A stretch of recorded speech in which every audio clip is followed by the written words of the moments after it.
Okay, welcome everybody. It's great to have you here.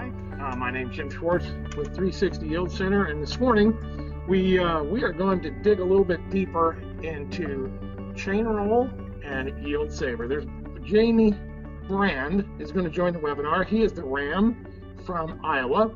Jamie's got a lot of experience working with Chainroll, and he did our presentation, some of the dealer training. So we thought he would be a great presenter to share more information about those two products. So without further ado, Jamie, I'm going to turn it over to you and mute myself and let you take over. All right, great, Jim. Appreciate everybody getting on the webinar this morning. As Jim said, we're going to dive in pretty deep into Chainroll and YIELDSAVER.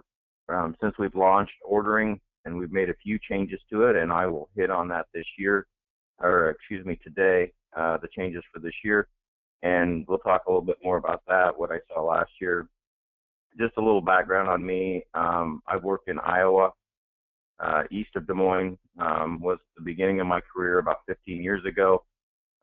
Grew up in a tillage situation, went to a no-till situation, and just started to learn a lot about residue and plant establishment. And 15 years ago, it was more of a 180, 170 to 200 yield market. The last 8 years, I've spent in southwest Iowa in pretty heavy no-till, and we started seeing these yields go up, and residue started to be calling trash and fighting trash. And one thing we do not want to turn our residue into is the idea that it's trash and we have to get rid of it by removing it from the field. A tremendous amount of nutrients in that residue, and now we have an option, and I'll talk about the different options and where I feel our option comes in. So let's go ahead and get rolling here. Today's agenda, 360 Chainroll. Some will say, is it designed for tillage? And we'll show you pictures of both. Why is our residue sizing intriguing to me over other options? We've kind of been swinging that pendulum back and forth a little bit in the industry, and we'll kind of show where we fall in on that and why I like that. Break down nutrient availability, some changes to the design that I think you're going to find to be pretty impressive on what our engineers have never seen a roll that has remotely the type of engineering that these do.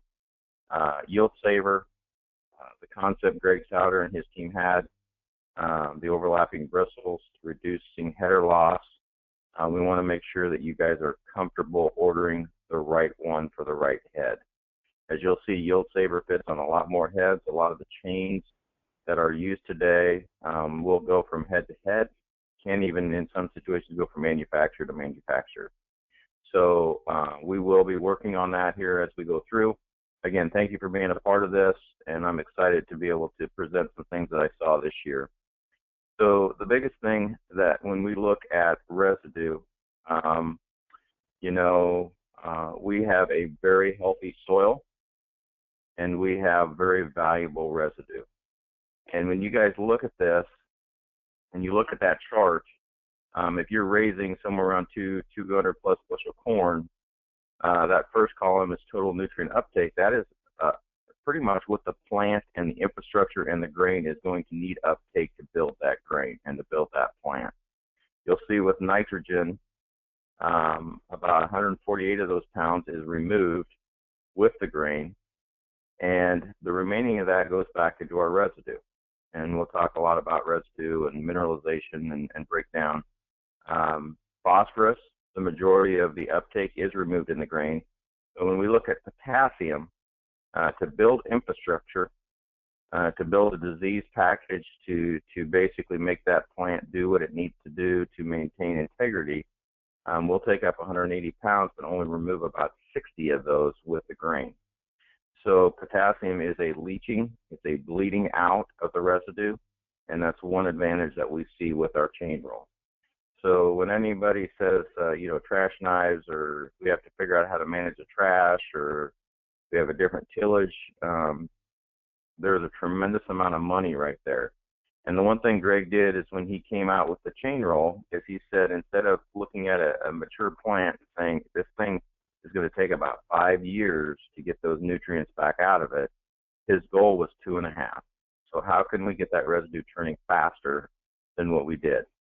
And so the one thing that I did want to share, so when we are raising 180 bushel crop, and we take that times 50 pounds of residue per bushel, it's much different. I believe that's about 4.5 tons.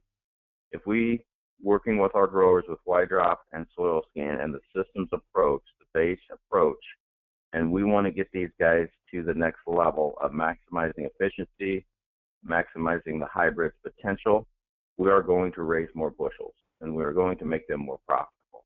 And we need to figure out how to manage that residue.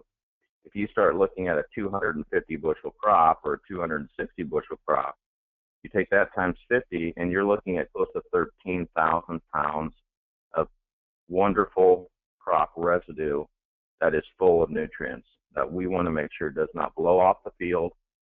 If we can get that high value residue back into the soil quicker, because and some may say, well, it's going to come available eventually anyway. It's a cycle. Well, if you guys are doing the right things with your growers, we are now going to have more residue because we are raising healthier, stronger, more plants, and more bushels per acre. So we're just trying to get things moving along and capture that. So when you look at the slide that I've got right now, it's a soybean planted between that. When we look at corn stover, it's a very high carbon to nitrogen ratio. Basically, when you look at that as microbes, which in a teaspoon of soil, there's more microbes than there are people in the world. Our soil is incredibly healthy. If we manage pH, if we manage air movement, if we manage drainage, we have a tremendous ecosystem under our soil. When we look at those microbes, they have a diet, and they want a certain amount of protein and they want a certain amount of carbohydrate. Corn stover is overloaded with carbohydrate to protein.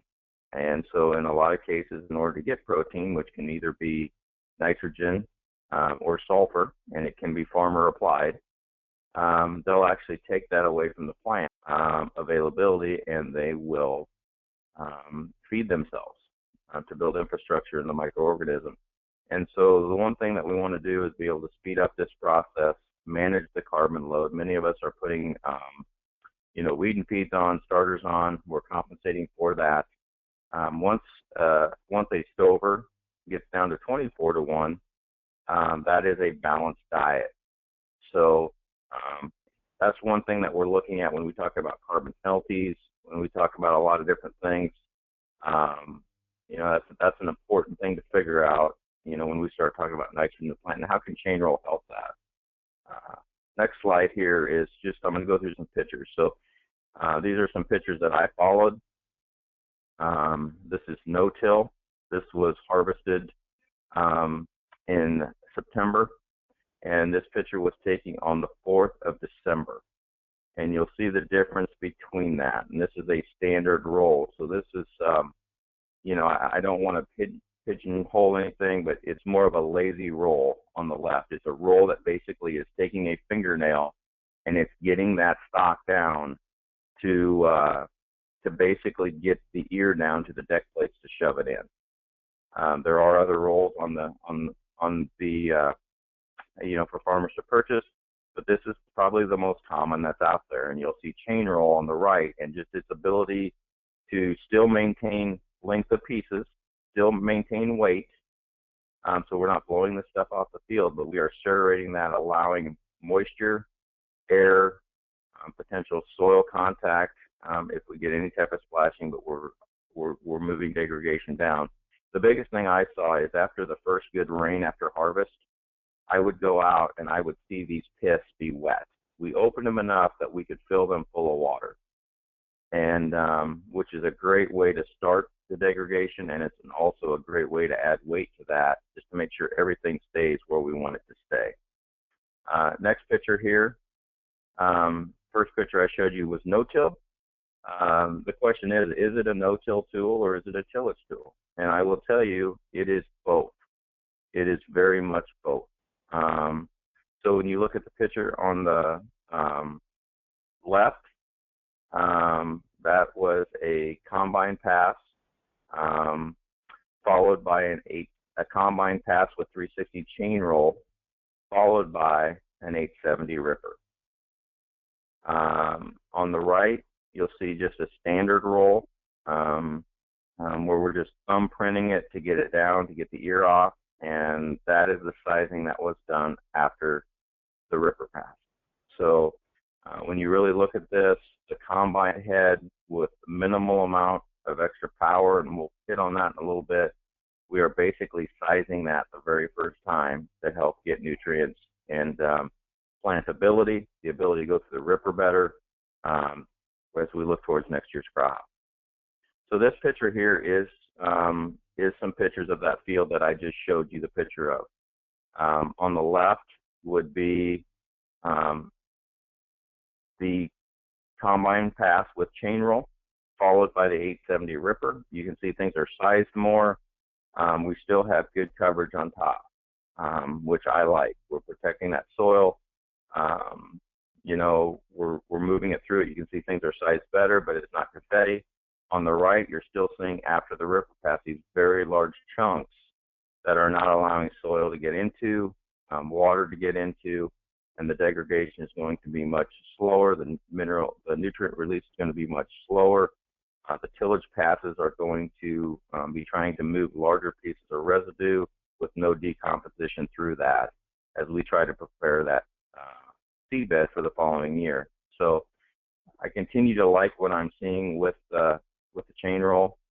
A lot of people ask, how wet a corn can I go? What are some other options for this chain roll other than just 15% corn or 20% corn or being able to no-till in it? This is actually a picture from Nebraska last year. You can see how green the stalks are. This corn was it was for earlage. It was on the front of a chopper. And really looking at being able to break this residue into pieces or fracturing the pieces that can dry out more quickly for baling. I know up in northwest Iowa, there's several growers that have really liked the ability to come through, harvest, residue dries down much more quickly. Do not need to run a stock chopper through it to get it into pieces that are more manageable to harvest or to bale. And also near Nevada this year, we had some interest from DuPont on Chainroll for the cellulosic ethanol plants to be able to harvest those and potentially skip a pass as far as having to size that residue, where we're able to do that right with the combine head. So my challenge here is to just think wide about what the different things that this thing will do for you. It's a very good product. This is actually this spring, very close to planting. The left, you would see an intermeshing type of roll, so that is one of the more aggressive rolls on the market, versus our chain roll on the right. I really like the way this field planted. The planter was able to move the residue. It was big enough to be able to move it. The breakdown was very, very nice. We were able to just cover that field and just be able to bleed those nutrients out of it with much more efficiency than we would. Now, one thing as far as soybeans love potassium. So we had done some testing, or had someone do some testing about running a solution over our stocks versus over stocks that were not embraced with the 360 chain roll, and we're seeing almost twice as much potassium in the first, really even before planting, being flushed out of our residue when we're using 360 chain roll. So from a soybean standpoint, we know soybeans love potassium. It's what we put the most on when we put on a fertilizer mix to feed soybeans. So if we can feed that more with the residue and just ensure that we have enough potassium there, this is a great way to be able to turn that cycle much more quickly. So the other question is, as we look, and these are pictures that I think that's even Greg standing right. The other option that is out there is, okay, we didn't like our long stalks, so we went to technology that would basically just chop this stuff up completely into small pieces. Very challenging for a row cleaner, very challenging to get that out of the way. And what we were seeing in a lot of those cases, we were losing up to 1,800 plants per acre when we swung the pendulum all the way to the left and said, okay, let's confetti this residue. So basically, we started out with large stocks that we could not manage really through the ripper anymore. We couldn't get them broke down, so we're going to swing the pendulum, and we're going to make everything really small, very micro, bite size. But the problem is we had plantability issues. We also had residue moving off of the field, blowing off the field. We had mats in the spring that we had a hard time getting dried out because it was like a stack of newspapers. We could not get any air through it. So whether you look at that technology or potentially a corn chopping head, we tend to make smaller pieces, and that's where we're seeing loss of stand because of seed-to-soil contact, the ability to move those small pieces away from that plant early in the stage to try and not have seedling blight and different things like that. So what the 360 chain roll really does is it keeps it in large enough pieces that we don't blow off the field. It serrates it about every 1.5 inches, so it almost simulates as if they're 1.5 inch pieces, but they are still chained. They're still tied together. They don't blow off. So we get the advantage of every 1.5 inches, we have an entry point for air, water, or soil. But we have pieces 5, 6, 7 inches long that our row cleaners can move. Also, when we look at that, we have the nutrient availability able to bleed out. When we look at chopping corn heads, yeah, we really serrate up the leaves, but where the majority of the nutrients are in the stalk, we're leaving it in 4-inch pieces in most cases. So this is really a serration of about 1.5 inches. So we are actually getting more entry points for microbial entry for water, for air, with the 360 chain, even or with what we would be thinking of a corn chopping head. So just remember when you swing that pendulum back and forth, what I've seen with Chainroll is we really get the best of both worlds. So with a lot of confidence, go out to your growers. These pictures will be posted. You know, you guys have worked hard to help them manage their nitrogen. The base plus approach, now we take those very healthy plants at a high population that yielded a tremendous amount of grain, and we will continue to do this with our nitrogen management plant health programs. Now we've got a tool that we can keep that residue moving and be able to make sure we can assure that we can plant into it the following year. So what has changed with the 360 chain roll versus last year? Last year it was a 10 flute rotation, so about every 14 inches of a rotation, we would have 9 crimping flutes and we would have 1 cutting flute. The engineers have really dove into what we've seen in the field, and they've taken the engineering of this roll to the next level. So we now have a mixed flute design. And so when you guys look at this, you're going to see just a different design of the flute. And then the next picture here, we'll go through it real quick. You'll see on the right there, down that roll, it almost looks like a scorpion tail. So they basically took the rolls, they took one side, they meshed them together, and you'll see that in this next picture, and they're basically bringing them together. So on the new roll, we're going to have 2 cutting flutes, and we're going to have 6 chaining flutes. And we've got a mixed left to right design. So last year, a few of us in that rotation of 14 inches, we would typically blow it apart at a node, and then we would cut it. So most of our pieces were somewhere between 5, 6, 7, 8 inches. What we saw is when we came out of mornings that, you know, it rained for 2 or 3 hours, it rained for 2 or 3 days, and we wanted to get going by 10 o'clock in the morning. Those stalks were still tough, and if we happened to miss that first cut, we could get a small amount of wrapping. So what the engineers have done is still trying to maintain the integrity of a piece that is row cleaner, that has the ability for the row cleaner to move, has the ability to maintain weight. But the way they've designed this is we actually have a cutting flute, 2 cutting flutes every revolution. Also, they've changed the way that the chaining flutes are, so that they actually are intermeshing, and the fact that they self-clean themselves. So if we get into wetter corn, have a higher sugar content, they tend to be more sticky. Instead of potentially maybe getting a small amount of buildup, we actually clean them out. And I'll get to the next slide here and just kind of keep moving through this. Here is a video of just showing, you'll see the small box, you'll see the scorpion tails just go through there. Now you'll see the wide where the 2 go in between, and now we're back cleaning again. So we've really eliminated 2 things in those tough conditions, potential wrapping, and also in those wetter, maybe stickier stalks when they're wet, we are cleaning out very, very well. Didn't have a big problem with that last year, but as Greg and his engineering team with Tim Souter at the helm, we just continue to look for ways to make sure that we can be on every acre under a lot of different conditions as best we can. So I'm going to go to the next slide here. So what have we seen this year?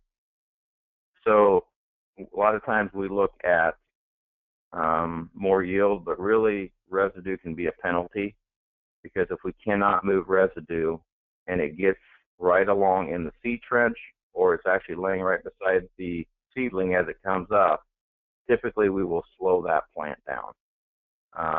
You know, if things don't continue to emerge, we know that that ear will never be as consistent as the ear right beside it. And when we get yield, we look at consistent ears, bing, bing, bing, as we go through that. So we did see, just from a yield penalty early on versus something that would be more of a confetti type.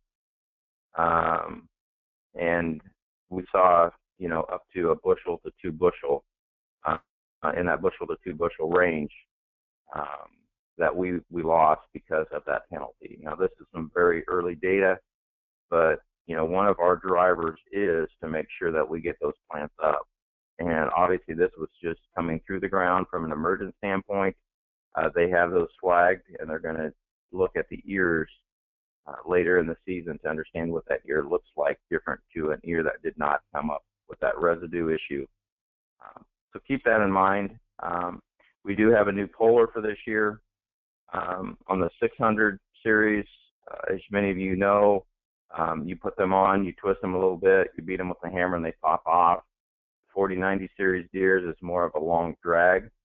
And so you'll see on the bottom left there, there's a place where you can actually have the puller on. You're able to beat it with a hammer. So we have upgraded our technology available to you in pullers. Just wanted to show you a picture of that as we continue to get more of these out there. The one question always was last year is the trash knives, which I would prefer to call the residue knives. What are we looking at for that? In a lot of cases, we did some trimming to knives. In some cases, we took the knives off last year. We are going to be offering a residue knife this year. And what you'll see in that picture is what the residue knife really is. It is more designed than anything to help funnel the corn in directly into the head of those chain rolls. So instead of really looking at being able to come along the side of the roll, you'll call them grass knives or different things like that. We're cutting, we're not as concerned about that. We just want to help to be able to keep separation between the flutes and the frame of the combine, and we want to be able to funnel that in. So talked to Austin yesterday. We are going to have this available for you. We've not set a price on it. We should have a price on these knives at a soon-to-be date. You do have pricing on the chain rolls. Certainly there's nothing wrong with using your existing trash knives, but we do have an option if you want to. You kind of see the difference in them of just being able to funnel that right into the chain roll. And so keep that in mind. We should have pricing on that here in the near future. The one thing we keep getting asked, and this, like I said, this PowerPoint will be coming out. There's a mix and match thing on the John Deere heads of which head is new, which head is old, and there isn't really a clean break that says this year head or in that 2011, 2012 time frame of knowing exactly which one is which. So if you look at this picture, you'll see the back two, which says 600 series new arrows, actually is on a gearbox. That is actually the 600 new, and you'll see that that flare coming down off the shaft is a true X, and it's a little bit thicker. And that true X is the new shaft. So the one in the center, right there, you'll see that those, instead of being an X, there's two on the top, very close together, and there's two on the bottom. So when you guys are looking at ordering new versus old and really understanding a guy wants to buy chain rolls from you, it might be a thing where you go pull off a chain roll, or excuse me, go off and pull off a stock roll and just validate which one of those you have. And then it's a very simple order process to get them coming. The older shaft is going to be a beta this year, I believe, a little bit smaller supply. We will actually have a bolt as that chain roll gets pushed on to be actually cinched down on the back so that it hooks onto those teeth better in the back. Those two that are close together. There are four of them. If you turn that shaft a half turn, you'd see two on the other side as well. We just want to make sure that that chain roll is snug on those teeth on the 600 series older style. So just wanted to be clear about that. A lot of questions on, okay, what do I have? I don't want to order the wrong thing. But that's a picture that will hopefully help you. So when we look at pricing today, this first year, we're going to have for the 600 series, the 2012 and newer, which is the ones that are the true X's, $950 for that set. We also are going to have for the 600 series older style, which are the two that are closer on the top, and then for the 4090. So one question I often get is like a 612 or a 608 or a 606.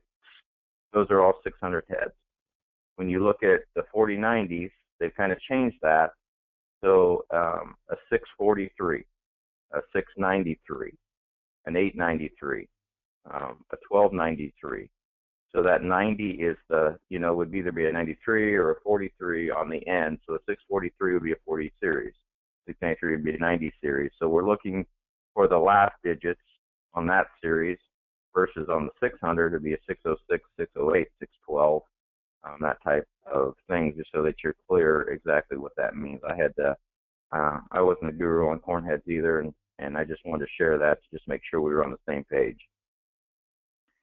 So that is a rundown of Chainroll. It is a great, great product. Every issue that we had last year, to any degree, the engineers have taken to heart. They've made it better. There was so much engineering, ironcladding, as far as wear, as far as durability, horsepower requirements. A lot of people ask about horsepower requirements, and the biggest thing from a horsepower requirement, we are I would consider to be a more aggressive roll, but there are more aggressive rolls out there today. Many of those more aggressive rolls are not engineered to the degree that we are. So ours look a little bit more wicked.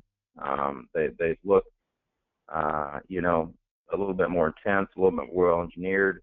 Does not mean that they're going to pull more horsepower than some of the more aggressive rolls that are out there.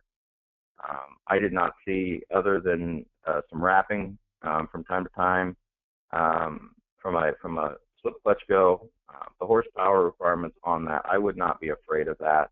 I believe there's probably other rolls out there, whether they be intermeshing or more of a confetti type, that are running similar to what we are, which is only about 8 to 11% more horsepower than just a standard roll. That's really not doing much.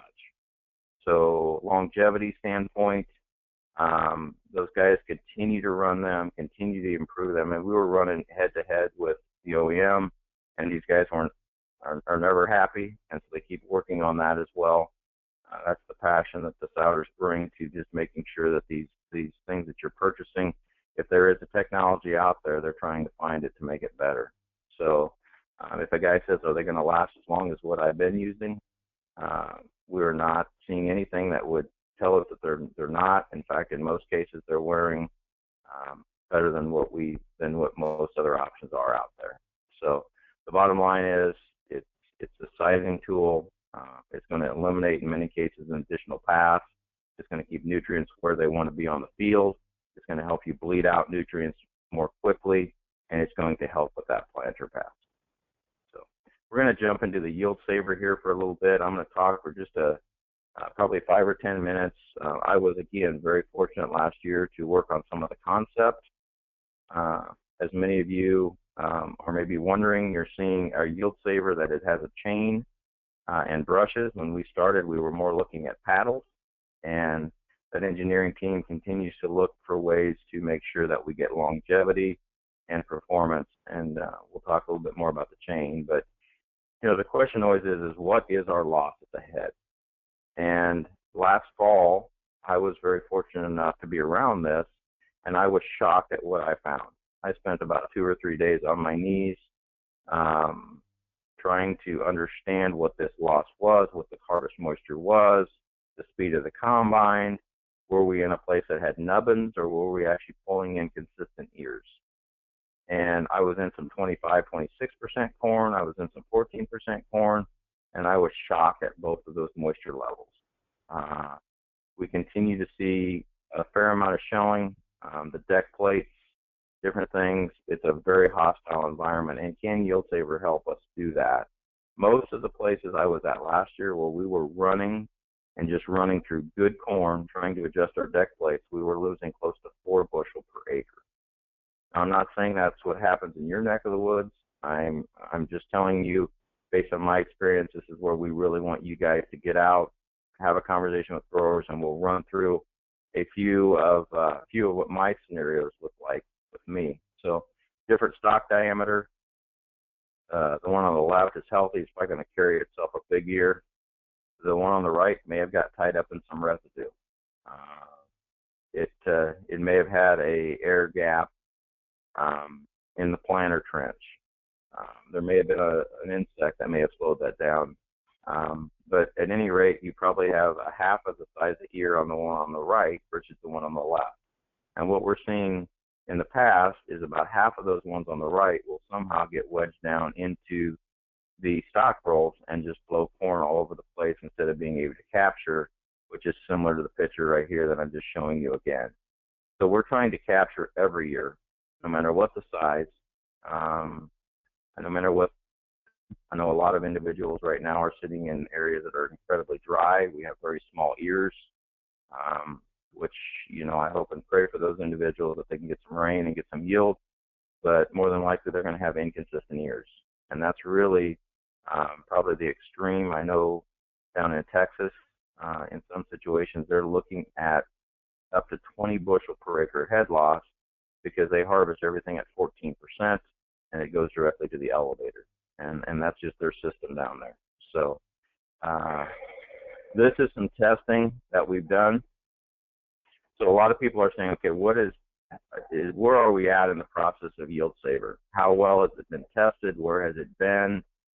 As you'll see, this is one of the wicked machines that is sitting in an old steel building somewhere in Tremont, Illinois, that they're just continually beating on these YIELDSAVERs. Those are, I believe, are baseballs that are going through their coarse rags, trying to emulate leaves, just continually running that. We've also been in New Zealand. We're in Texas right now running and putting acres on these rows and just looking for longevity. So when you guys look at YIELDSAVER, And I'll talk a little bit about longevity here shortly. This thing has been through the mill. It always reminds me of Greg with the bullet point ripper. He puts concrete 8 inches in the ground and hits those things with those bullet points at 8 miles an hour. And doing it once is not enough. He does it 8 times just to verify that that product is going to do what it needs to do when it gets in your hands. And that same passion is went around 360 YIELDSAVER. So this is the look of the YIELDSAVER today. It's a specific chain. You remove your gathering chain that you currently have on the combine. This fits right on your existing sprockets. And you'll see the brushes on the bottom there, the tapered brushes. And the reason that is because at the bottom, where the corn actually comes in, is wider than the top. So as you can kind of see as you go up, they become closer and closer together as we get closer to actually feeding into the head, or feeding up into the auger. So this is the YIELDSAVER that you guys have at your disposal to be able to sell here for the fall of 2016. So it is on the combine. This does not have the crop lugs in it, but it just kind of gives you another visualize of what it looks on the head. You'll look at the top as it starts to split and go around the back. You'll see on the bottom as it's coming back around and it's gearing itself back up to be able to pinch itself around the stocks to try and alleviate. Also, it paddens the abruption of that ear coming down, and it just helps deflect that kernel because it very quickly then shoots up into the head. This is the chain.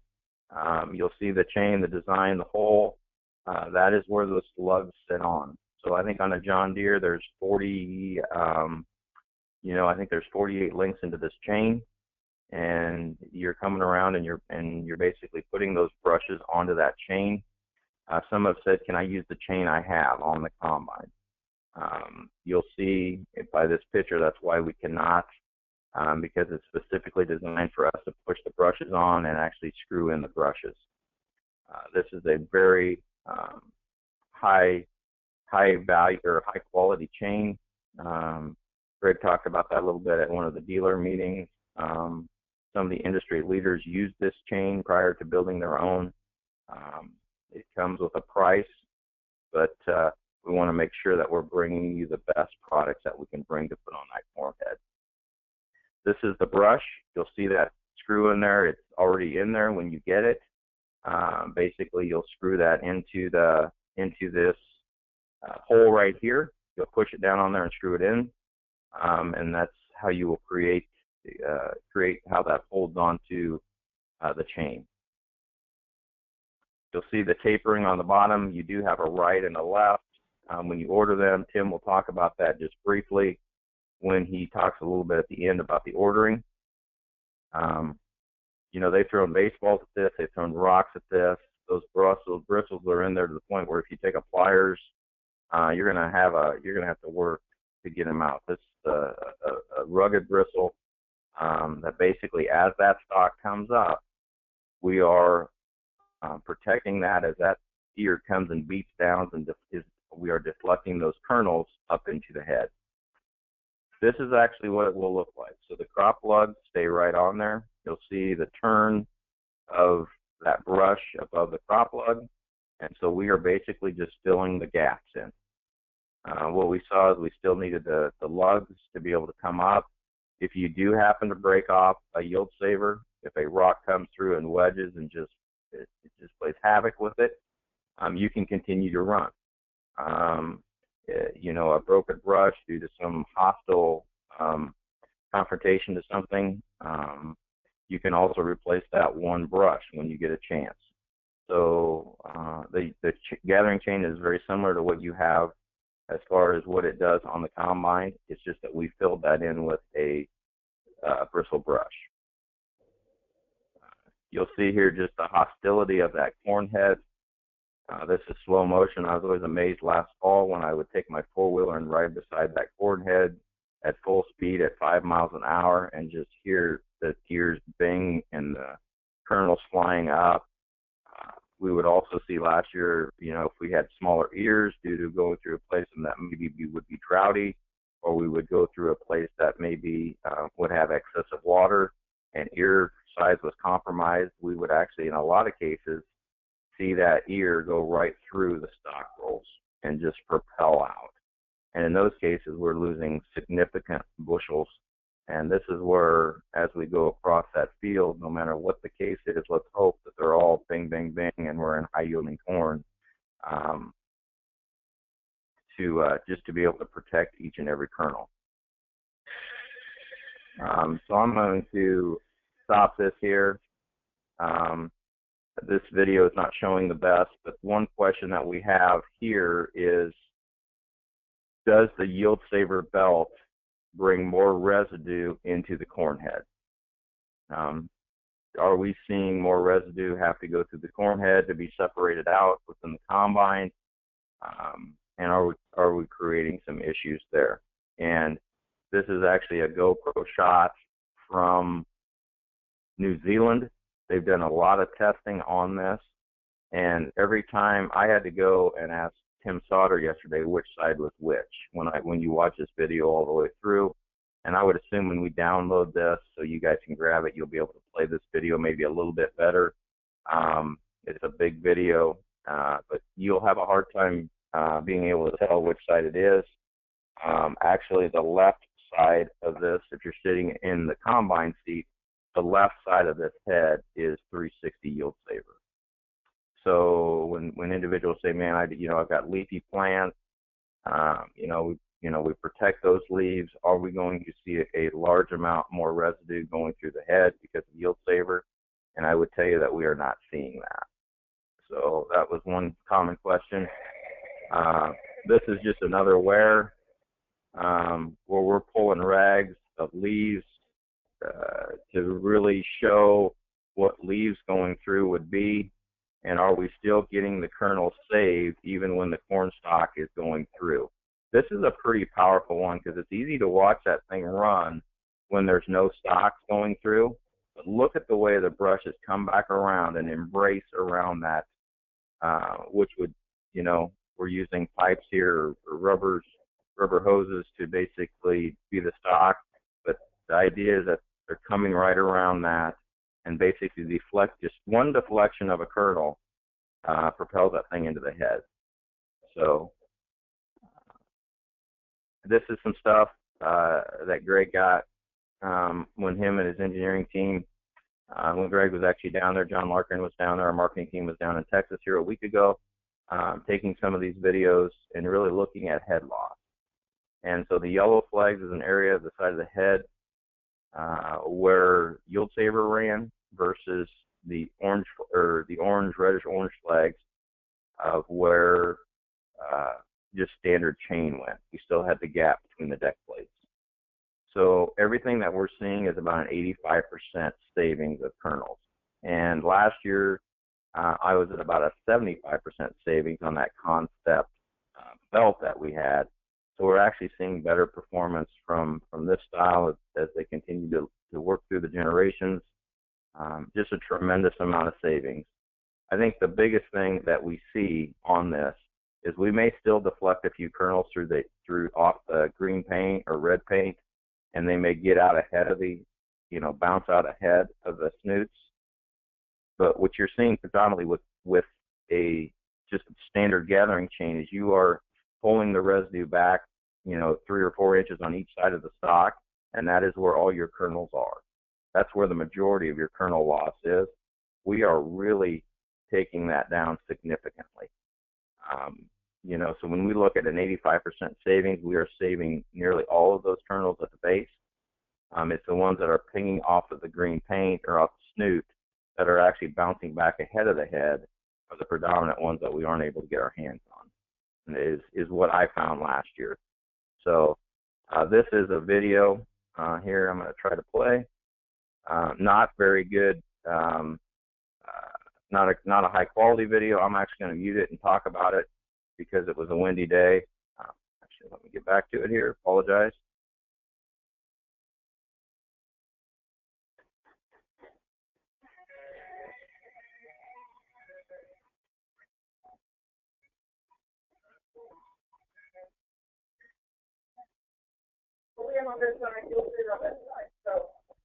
So what you'll see here, and I'm going to mute this because it's hard to hear Tim Sauter here, but YIELDSAVER is on the side Tim's on with the green paint.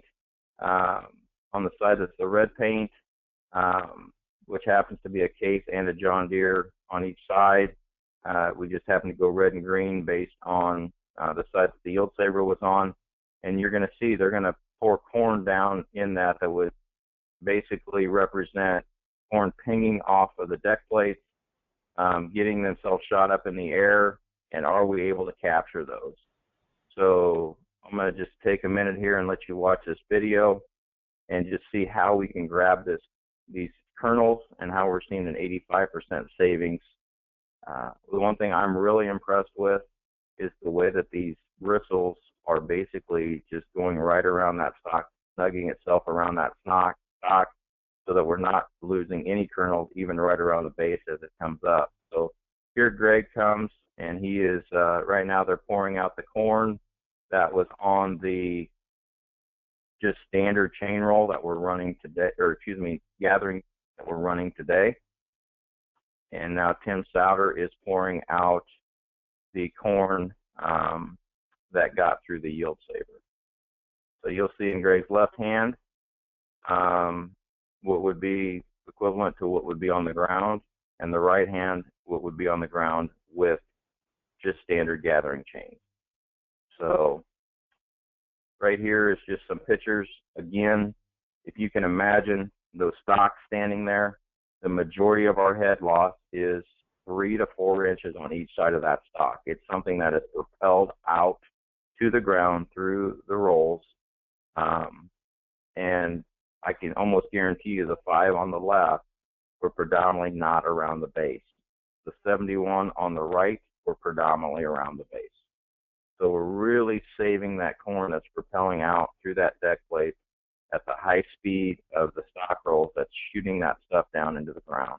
So here are 71 kernels to 5 kernels. Hey, Jamie. So yes. A couple quick questions while you're doing this. That popped up. What's the expected life of chain rolls? Acres per roll? Do we have an idea about the life of a chain roll? And then I've got another one for you when that one's done. Okay, so we get a lot of very good questions on what is the life of different components that we sell. And from a chain roll standpoint, if a guy is getting 3 years out of his stock rolls that he is using today, we are going to get 3 or better years out of those. If a guy is only getting 1 year, and a lot of that has to do with, are you in sand? What are the conditions that you're running in? We're blessed here in Iowa where a lot of ours are running on, pretty good dirt, but pretty good soil, excuse me. So the biggest thing is if a guy is getting 2 years out of his set of rolls that he has today, you're going to get that. When we at R&D, they run these rolls through a very abrasive sand mixture. They bring them out, or they had been bringing them out, and they've been reweighing them to see what they've lost in weight of those rolls. And we are running right with, and this was last year's stuff, we were running right with just standard OEM rolls. And they've actually made a jump up again this year on just using an additional just type of coating and self-sharpening that is going to get those to last. So I'm not trying to dart that question. Please don't feel that, because I don't like to be darted if people ask me, if I ask a good question. I would say that they're going to last to the extent or more than what they're currently running on the combine today. And when you look at a price of our chain roll, at $9.50 a row, so a 12-row head would be what, 12,000 or 11,500 or something like that. It's very comparable to other rolls out there. So the biggest thing that I would say is when you're comparing 360 chain roll to another roll, don't focus so much on price because they're very similar. Focus on that, what you're trying to get done from a nutrient standpoint, what you're trying to get done from keeping that residue where it is at. Plantability is another big thing. So from a standpoint, I don't think it's going to cost a grower anymore in most cases to run 360 chain roll. He's just going to be able to get all the benefits from it. So I hope that answers the question. Yep, Jamie, we've got about 10 minutes left. There was one more question. Are we working on chain roll replacement for Geringhoff rotodisc roll? Okay, that's a very good question. So, and I was actually meant to say something. So currently right now, you saw the price sheet, you saw the three, it's very similar to what it was last year. Our engineers are working feverishly on more heads. At this point, I would say that our engineering team is going to continue to work on those heads. But for the these next level of heads are going to come at I would not say a rapid rate. So, Jamie, thanks a bunch. Really appreciate that. Again, this webinar is going to be, it has been recorded and will be loaded up. We're going to switch gears right now and turn over to our finance lead, Tim Kaiser. We've gotten a lot of questions about, hey, how do you order? What's the right parts to order? So Tim Kaiser is going to walk you through that process and make sure you understand exactly what the process is for ordering YIELDSAVER. So, Tim Kaiser, it's in your hands now. Yeah, I just wanted to very quickly walk through the order process for YIELDSAVER. So basically, it's building off what Jamie did. It's a two-step order process. Step one, you'll be ordering the chain kit right here. Will be step one. There's various chains we have, and I'm going to show you in the slide. The next slide will show you what those different chains fit. And keep in mind, when you're ordering a chain kit, you're getting a left chain and a right chain in one chain kit. So, for instance, here this top one, the 460-100, that's a 600 new series chain, 48 link. You're getting a left chain, a right chain for $325. So, just want to make that clear. So that's step one, and then when you after that you will order the brush kit, and it will just coincide right with the chain kit. And when you order a brush kit, you will be getting all the brushes, all the right and left brushes and lug brushes for that one row. So it'll take care of both the left chain and the right chain of that row. So just to make it clear, there at the bottom on an 8-row head. You'll need a quantity of 8 of step one and a quantity of 8 on step two for both the chain and the row brush kits. So that's how the order guide looks. So here's a slide that everyone will want to get familiar with, and it's in our order guide. You go onto our dealer portal and you'll see all this. But this to the left-hand side is all the makes and models that we have. We have Case, Deere, Geringhoff at this point, those three. You have the model, and then the important part is the chain. That coincides back to that first page I just showed you. We have 555s, we have 30 millimeter, and then we have, for old and new, we have special chains also. So once you have that figured out what you are, what model you are, let's just say you're 600 series new, that'd be this row right here. Then you will choose your chain kit, which is this 46-100, and that's the actual, I have arrows pointing here to what you're actually ordering, that chain kit, that 460-100. That's where you're going to get a left chain and a right chain. We try to spell that out there for you. So after you have your chain, you come over here and you order your corresponding brush kit. So in this case, on a 600 new series, you'll get a 46200 will be the brush kit you'll get. With that brush kit, you'll get 19 left lugs, 19 right. Let me say that 19 left brushes, 19 right brushes, and 13 lug brushes. And what that is every link. So this is a 48 link chain. Well, a brush will cover 2 links basically. So you'll need, for 48 of them, 48 links, you'll need 18, which will give you 36. And then you'll get 6 lugs. So you got two, since we got a left and right in here, there's 12 of them, and then there's a spare. We throw one spare in for each row. So you have 18, 18, 12, and then I added one for each one of those. So that'll give you 51 blocks or brushes in that one row kit. And that'll take care of all your lefts, all your rights, and all your lugs, that one row kit. So all you have to do is order that brush kit and order which would be right here, the brush kit, and order the chain kit. And that's what corresponds back to this first page here that we looked at right there. So then after there, you go over here and you buy them there. So get used to this chart right here. Find your model, make model, find your kit, your chain kit, and then come over here and find your brush kit. And then all of this, everything will come in it. All your brushes will come. You don't have to worry about ordering your brushes individually. The one thing that might be a little tricky is on the new and old 600 series.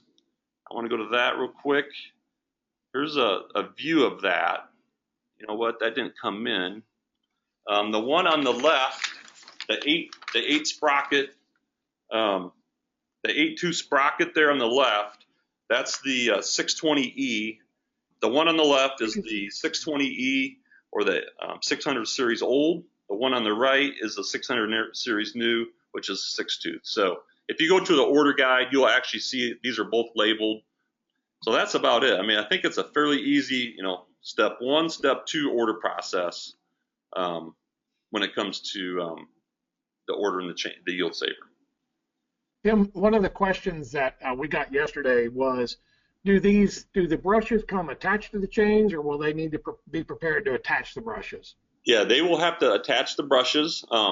So they'll get a package. They're going to order both part numbers, for instance, and they'll get a box with the left chain, the right chain as part of that kit, and then they'll get the brush kit. And then everything will be labeled within that brush kit, left, right, and lug. So they'll know, and the screw will be actually in the block. So they just have to take the block, push it onto the chain. You have to make sure you get the left brush onto the left chain, the right brush onto the right chain, and you'll just screw that down. And it's a fairly quick process. So the reason we're not attaching them is just for shipping process. As far as putting them in a big container, jostling them around, we didn't want those brushes to be kinked or jammed into another chain during the shipping process where they're not held exactly right. So we just felt like there was a risk of they being cut, they'd being crammed into a corner and then disfigured or whatever. So it made more sense to separate the two. In some areas of the country where they get a lot of chain wear on their gathering chains, guys will change the rows and flip them, and can you do that? And the answer is no, you can't do that with these gathering chains as they wear. They're not, you can't flip them, and you can't extend the wear life by flipping them and moving them from row to row. That won't work with these. So that's right. So Yield Saver, we're going to start shipping August 6th, and it'll ship probably through 2 or 3 weeks through the 26th. That's our current plan for Yield Saver. I believe Chainroll will be the week of July 25th, starting in there. Chainroll will start shipping. So those are the 2 dates as of right now. All right. Jamie, do you have anything in closing? Thanks again for everybody that's been on this call today. I hope that some of the pictures and different things, run your own economics on the Yield Saver. Again, 2 kernels per square foot is a bushel. Great products, great combination. When we do have Chainroll, Yield Saver as a combination, we can then run head speed based on sizing of the stock instead of head loss because we've captured that. So we've made that a very efficient head. Fantastic. Well, thanks, everybody. I appreciate your attendance. Have a great day, everybody.